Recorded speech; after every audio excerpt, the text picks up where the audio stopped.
Assalamualaikum warahmatullahi wabarakatuh. Minggu ini untuk mata kuliah keamanan dan penjamin informasi kita masuk di minggu kelima. Bahasanya adalah hardware based dan software based. Firewall merupakan sebuah perangkat yang diletakkan antara internet dengan jaringan internal. Informasi yang keluar atau masuk harus melalui firewall ini. Nah, tujuan dari adanya firewall adalah untuk menjaga atau prevent agar akses ke dalam maupun keluar dari orang yang tidak berwenang atau unauthorized access tidak dapat dilakukan.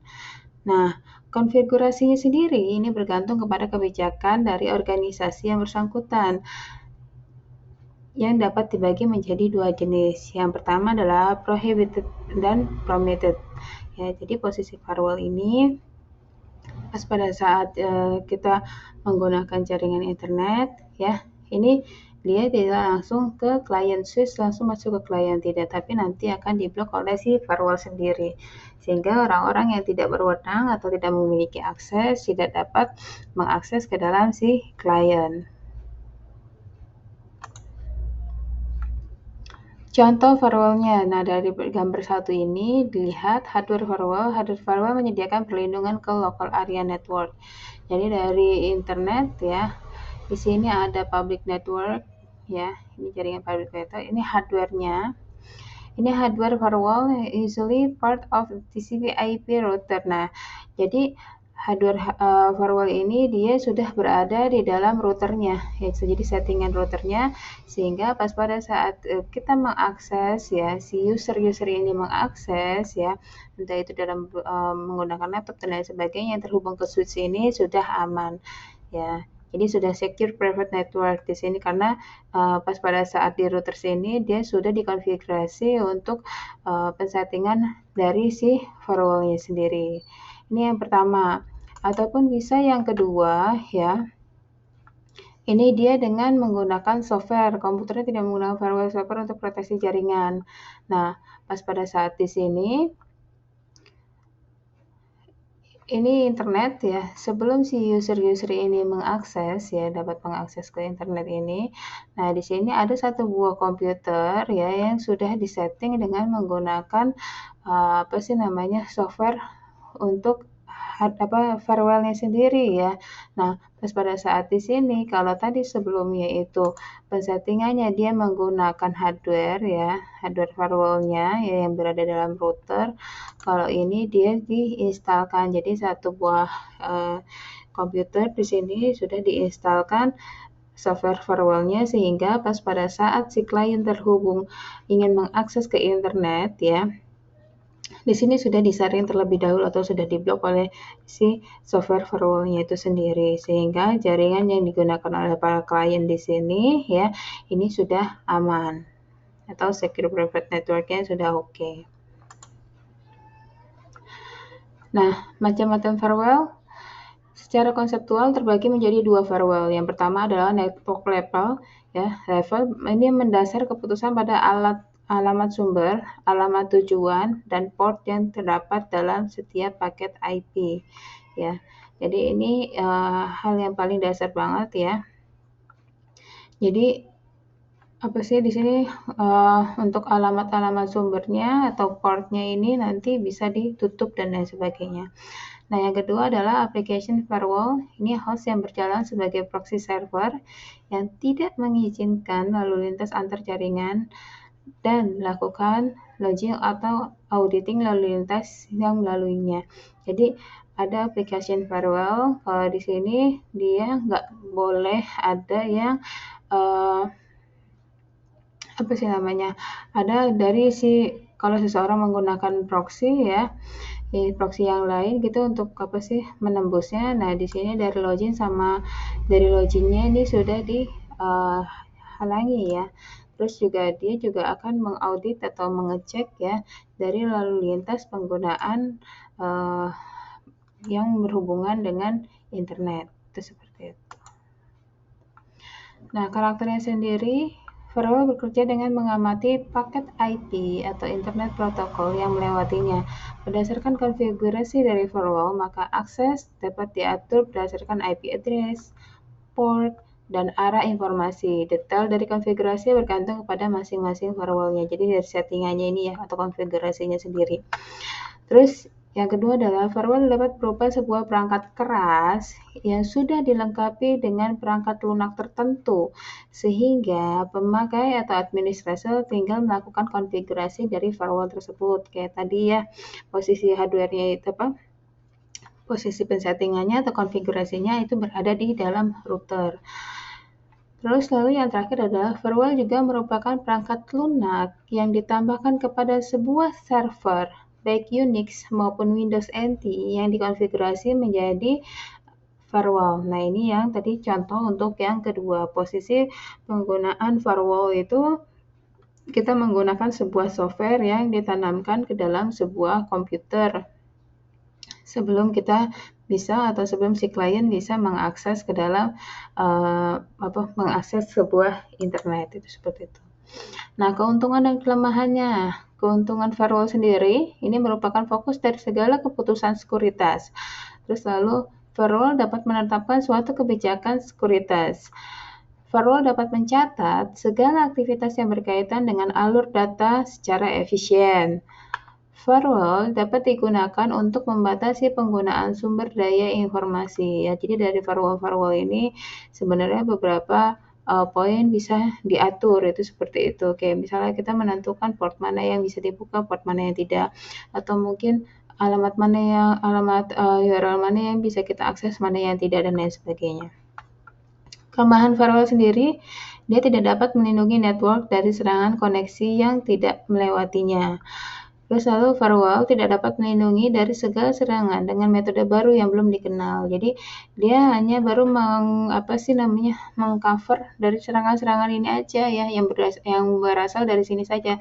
Tapi apabila ada serangan-serangan lain di sini dia masih belum dikenal ya. Jadi tergantung dari hacker ya. Kalau hacker itu istilahnya kreatif dan punya cara baru untuk menembus ke dalam IP-nya itu ya, kemungkinan besar masih bisa untuk terserang. Cara kerja firewall. Untuk menjaga fungsi komunikasi jaringan dalam lingkungan yang berfirewall dilakukan ada dua. Yang pertama adalah packet filtering. Nah, di sini mekanisme pengontrolan data yang diperbolehkan mengalir dari dan atau ke jaringan internal dengan menggunakan beberapa parameter yang tercantum dalam header paket data. Arah atau inbound dan outbound-nya, terus lalu address asal dan tujuannya, port asal dan tujuannya, serta jenis protokol transportnya seperti Telnet dan SMTP atau Single Mail Transport Protocol. Nah, dari gambar ini ya bisa kita lihat nih di sini proses untuk kinerja firewall ini ada paket traceringnya ada di pada saat bagian router ya di sini ya, ini screening router. Jadi pas pada saat internet masuk ke kita ingin klien mengakses internet ya, itu seperti itu, kita ingin mengakses internet di sini di router ini sudah di screening ya, apa saja yang di screening. Nah, ini arahnya mau kemana, address tujuannya apa, port asalnya apa, dan lain sebagainya. Apabila kalau misalnya dia kalau misalkan dia pas pada saat mengkonfigurasi si router ini istilahnya dia memang dilarang, kayak misalnya portnya itu dilarang, terus udah gitu alamat mungkin address-nya itu dilarang dan lain sebagainya. Nah, maka di sini sudah diblok terlebih dahulu. Ya, jadi tidak bisa si klien-klien ini ya yang akan menggunakan internet ini nanti membaca port tersebut atau alamat tersebut dan lain sebagainya. Nah, ini posisinya di router ya, paket filtering data. Terus yang kedua adalah menggunakan sistem proxy, di mana setiap komunikasi yang terjadi antar kedua jaringan harus dilakukan melalui satu operator. Nah, dalam hal ini proxy server. Protokol PTP atau File Transport Protocol lebih aktif ditangani dengan sistem proxy. Kebanyakan firewall menggunakan kombinasi dua teknik, yaitu packet filtering dan proxy. Ya, jadi dari internet di sini ya, ini ada firewall ya. Jadi ada sebuah server yang ditanamkan firewall di sini ya, dual home host ya. Ini ada proxy server yang di sini ya. Terus di sini juga ternyata dia dihubungkan dengan the real server, ini external host ya. Jadi kalau ini posisinya ada di luar dari si apa sih namanya, di luar dari gedung ini, tapi dia masih menggunakan ya, atau akses ke sini juga masih berhubungan dengan sini.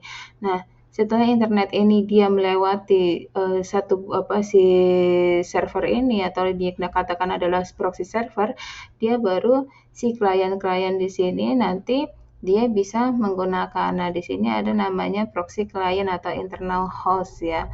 Nah, internal hostnya ini berada di dalam satu jaringannya dia sendiri ya.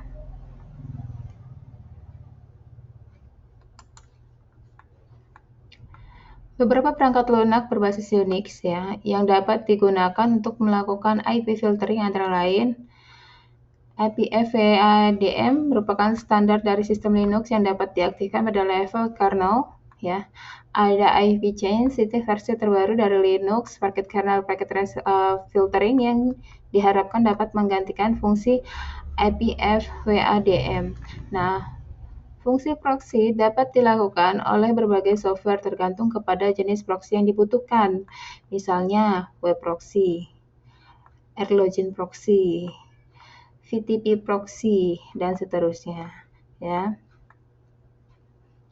Di sisi klien, seringkali dibutuhkan software tertentu agar dapat menggunakan proxy server ini, seperti dengan menggunakan SOC KS atau SOCKS ya. Ini beberapa perangkat lunak berbasis Unix untuk proxy, antara lain ada SOCKS proxy server oleh Network System Labs ya, atau Squid Web Proxy Server. Nah, ini yang dapat digunakan. Arsitektur dasar firewall pertama. Ada 3 macam arsitektur dasar firewall. Yang pertama adalah arsitektur dengan dual home host atau dual home gateway atau DHG. Ini menggunakan sebuah komputer dengan minimal 2 NIC ya, Network Interface Card. Nah, interface pertama dihubungkan dengan jaringan internal dan yang lainnya dengan internet. Jadi ini adalah NIC ya, atau yang Network Interface Card-nya. Jadi internet ini pas pada saat dia mau masuk ke sini atau diakses oleh si klien, dia harus melewati ini terlebih dahulu ya. Setelah melewati ini, dia baru masuk ke dalam entah itu PC ya, atau servernya ya. Nah, ini pas pada saat di sini dia juga ditanamkan satu buah card ya, untuk diarahkan lagi nanti jaringannya. Jadi network interface card ini nanti dia yang mengatur tentang jaringannya ya. Nah, dari sini nanti dia baru didistribusikan atau baru dapat digunakan oleh si klien. Nah, katanya di sini dual home host-nya sendiri berfungsi sebagai bastion host ya. Bastion host ini adalah suatu sistem komputer yang memiliki keamanan yang tinggi karena biasanya peka terhadap serangan jaringan. Biasanya terhubung langsung ke internet dan menjadi titik utama komunikasi jaringan internal. Nah, posisi bastion host ini ada di mana? Apakah NIC yang pertama ataukah NIC yang kedua? Bastion host ini ada di posisi NIC yang pertama di sini. Jadi di sini nanti ada yang namanya bastion host ya. Itu seperti itu. Atau yang kedua, Screened Host atau Screened Host Gateway atau SHG. Ini fungsi firewall sendiri dilakukan oleh sebuah screening router dan bastion host. Nah, router ini akan menolak semua traffic kecuali yang ditujukan ke bastion host. Sedangkan pada traffic internal tidak dilakukan pembatasan ya. Jadi ini ada internet ya. Nah, pas pada saat kita ingin mengakses internet atau klien ingin mengakses internet, ini settingannya ada di dalam router ya. Ini pas pada saat dilakukan screening router, ini ada bastion host di sini. Jadi kalau misalnya dia itu tidak melalui bastion host ini ya, maka tidak bisa. Itu seperti itu ya. Sedangkan untuk LAN-nya sendiri dia tidak terbatasi ya. Nah, misalkan nih kita mau ini kan ada nih bastion host-nya. ya. Misalnya kita mau atau seseorang mengakses dari luar, tidak dari router ini ya, tidak dari router ini dan juga tidak melewati Bastion host ini, maka tidak bisa ya, karena alurnya sendiri ini adalah dari internet masuk. Nah, masuk dari internet di filtering router ini, kemudian dia akan dikirim ke Bastion host. Nah, dari Bastion host ini nanti dia baru akan dilemparkan ke si klien. Jadi dia baru bisa mengakses ke internet setelah melewati pintu keamanan Bastion host ini sendiri ya. Ataupun kalau misalkan dari klien ingin mengakses ke internet, ini datanya akan dilempar ke Bastion host terlebih dahulu. Jadi dari klien, nanti datanya akan dilempar ke Bastion host, nanti dari Bastion host akan dilempar ke router, baru akan dikirim keluar. Itu seperti itu. Nah, jadi tidak bisa misalnya dari internet terus masuk ke router kayak gitu ya. Atau di sini dari klien langsung masuk ke router. Nah, ini akan nanti aksesnya akan ditolak gitu, seperti itu. Jadi semua akses atau lalu-lalang informasi dan lain sebagainya ini harus melewati Bastion host ini sendiri. Lalu yang ketiga atau yang terakhir adalah Screened Subnet atau Screened Subnet Gateway atau SSG. Firewall dengan arsitektur ini menggunakan dua screened router dan jaringan tengah atau perimeter network antara kedua network tersebut, di mana ditempatkan Bastion host. Nah, ini katanya di sini ada Bastion host ya. Nah, ini Bastion hostnya, ini ada internet, ya, ini ada screened subnetnya, ya. Ini ada exterior routernya, ya di sini. Pas pada saat kita ingin mengakses internet, dari internet nanti masuk ke router dulu, ya. Nah, dari router ini ada perimeter networknya ya. Nah, di sini juga sudah disettingkan Bastion host-nya terlebih dahulu. Nah, dari Bastion host-nya ya, ini baru masuk ke interior router. Nah, ini kalau misalnya kita menggunakan dua buah router, ada router eksternal, ada router internal. Ya, jadi posisinya ada di antara kedua router ini. Kalau tadi posisi Bastion host itu ada di dalam atau setelah dari internal router ya, kalau misalkan pas pada saat tadi satu ini. Kalau misalkan dua, ini dia adanya di posisinya di keduanya di sini. Nanti baru dari internal router ini si klien-klien ini ya bisa menggunakan jaringan internet atau mungkin bisa mengakses dari server eksternal itu seperti itu ya. Nah, beberapa software firewall-nya, yang pertama ini ada Zone Alarm Pro Firewall, yang kedua ada PC Tool Firewall Plus, terus ada Windows XP Firewall Port dan Application Manager, lalu ada Norton Internet Security, lalu ada PreviX1 2.0.15 build 6 ya. Nah, ini ada software-software yang bisa digunakan. Oke, sudah selesai. Nah, setelah ini nanti ada beberapa latihan yang harus kalian kerjakan. Silakan dikerjakan untuk materi. Jika ada yang ingin sharing atau ditanyakan dan lain sebagainya, silakan tanyakan di dalam grup ya. Nah, ini sekilas mengenai firewall ya. Jadi untuk menjaga keamanan bukan hanya dari sisi sistem aja ya, seperti istilahnya menggunakan kombinasi sandi yang unik atau mungkin tidak mengakses link-link yang tidak boleh diakses, tetapi juga harus menerapkan sistem keamanannya terlebih dahulu ya, seperti tadi melakukan penggunaan NIC atau Bastion firewall ya. Terus atau juga kita men-setting firewall-nya sendiri, entah itu di dalam routernya ya dengan menggunakan hardware atau menyiapkan istilahnya satu buah PC ya untuk diinstalkan firewall itu sendiri sebelum istilahnya kalau misalkan untuk jaringan besar sebelum si klien bisa mengakses ke dalam firewall. Nah, sampai sini saya akhiri. Terima kasih banyak. Wassalamualaikum warahmatullahi wabarakatuh.